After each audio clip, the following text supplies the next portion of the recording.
Factors affecting how you feel in hot and cold temperatures.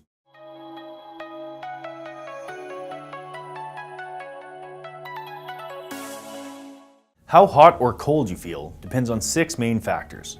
Number 1, air temperature. Air temperature is what can be measured with a thermometer. However, in situations where there's a lot of radiant heat, it is not always an accurate indication of how hot or cold you feel. 2, other sources of heat, so radiant heat.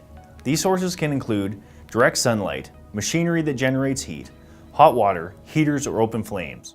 Over time on a hot day, these sources of radiant heat can add to the air and add to the amount of heat you feel on your body. 3. Relative humidity.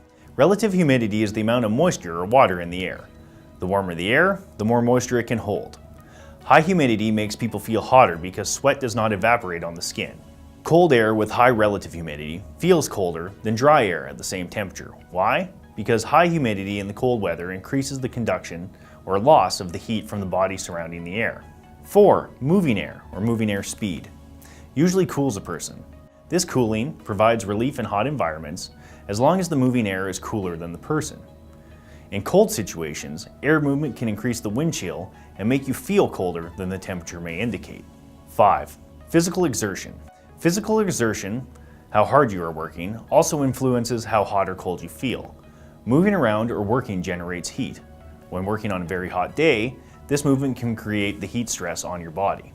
And number 6, clothing. Clothing can help you stay warmer. However, when mist, rain, or sweat is heavy enough to make your clothing wet, you feel colder and wet clothing loses its insulating properties. Hey everyone, if you have any questions regarding health and safety or the topic just discussed, contact your Goal Zero safety rep or your supervisor.